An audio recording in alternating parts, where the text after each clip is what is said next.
Okay, so get ready because we're diving headfirst into Rings of Power, Season 2, Episode 6. We're breaking down Right. all the big moments, those choices that had you screaming at your screen. Yeah. And thankfully, Yeah. we found this awesome YouTube analysis that unpacks everything. And you really need a guide for this one. Oh, for real. Because this episode really digs into those moments where you're questioning everybody's motives. It's like every storyline is hinging on these major decisions. Yeah. Which your source picked up on right away. It's true. Like, where do we even start? Not Gandalf still figuring out his whole deal, that the dwarves are sitting on a mountain of what were they thinking?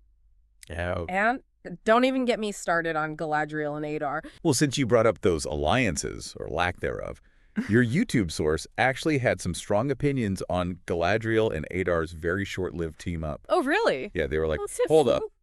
They pointed out that even though it was a brief scene, it actually tells us a lot about how Sauron operates. Ooh, okay, I'm listening. Break it down for me. So remember back in Season 1, how Sauron was pulling all those strings, manipulating everyone? Oh, absolutely. Your source basically said that Sauron's biggest strength is how he taps into what you crave most, your ambitions. He makes you believe you can do anything. Right. And suddenly, you're basically doing his work for him. Which is exactly why this whole alliance was doomed from the get-go. I mean, Galadriel is all about revenge, laser-focused on taking Sauron down. But Adar, he doesn't just want to defeat Sauron. He wants him gone, erased. No way he's coming back for a sequel. Exactly. And they even hint at a way to take Sauron down by using his own creations against him. Wait a minute. Now, if you're a Tolkien fan, this might sound familiar.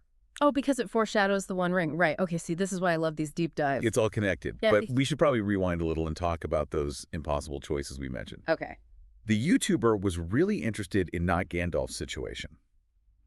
It's that classic struggle between, like, what your head's telling you and what your heart wants. He's got Nori, who obviously needs him. But then there's this feeling that he's meant for something bigger, something that could change everything for Middle-earth. And the YouTuber seems pretty sure this is not Gandalf. Oh, yeah. Yeah, they even said how Tom Bombadil's almost pushing him toward that bigger destiny, like this impossible choice, is how he actually becomes the Gandalf we know. It's like this decision, maybe even a sacrifice, will shape him into that legendary wizard he's supposed to be. And speaking of tough choices with, like, potentially catastrophic results, let's move on to King Durin. Oh, no, not King Durin. Yeah. What about him? And that Mithril situation. Remember how worried you were about his, shall we say, enthusiasm for Mithril getting out of hand? Oh, absolutely. I mean, the Mithril solves everything strategy was a little concerning. A little. Yeah, that's very concerning. So what happened when Anatar, or as we know him, Sauron in disguise, showed up? Did he offer some fatherly advice? Did he even recognize him? Let's just say King Durin saw dollar signs, big ones. Oh, no. Your source made a good point about how he's totally missing the bigger picture. All he can see is how much money he can make from Mithril, especially with a war brewing.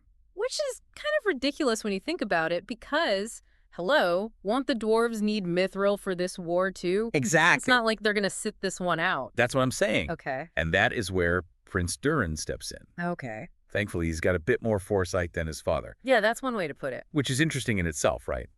But what really caught my attention was the comparison your source made between this and Brandon Sanderson's The Way of Kings. Wait, hold on. Are we about to have a whole fantasy author crossover event? Because I am here for it. It'll make sense, I promise. Yeah. They both have these crazy trials by combat where you have to question what it even means to be honorable. Okay, I'm intrigued. Tell me more.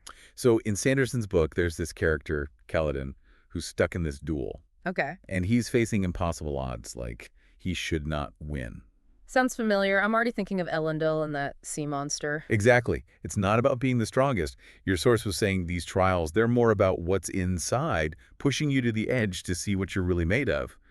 It makes you wonder, what would a good person do when, like, everything's stacked against them? And with Elendil, it's more than just surviving, right? It's what he's willing to give up for his honor, for his people. Exactly.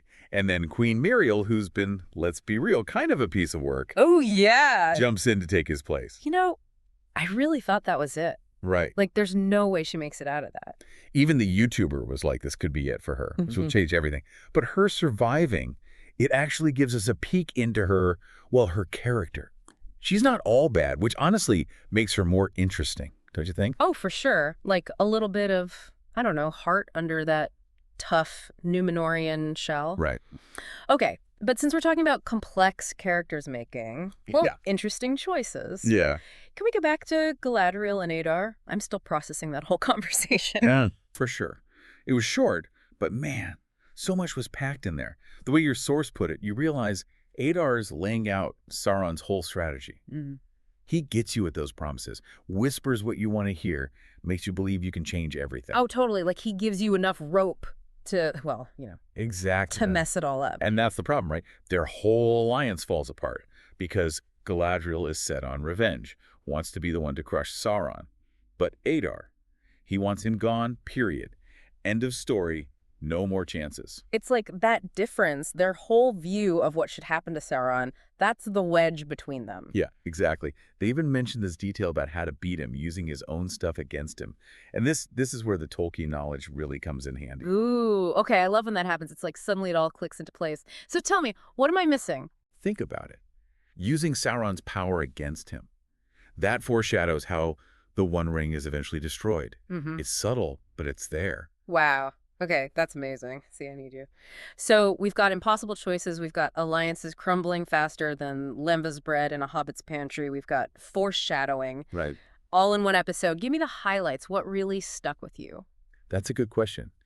What gets me about this episode is how it shows that beating Sauron, it's not just about who has the bigger army or the cooler sword. It's about resisting what he's offering. We see it with not Gandalf putting Nori first, with King Durin and all that ambition, even Galadriel's need for revenge. They're all being tempted, tested. And that battle inside, that's just as important as any fight on a battlefield. You're so right. It makes you think, what would I do? Would I fall for Sauron's promises?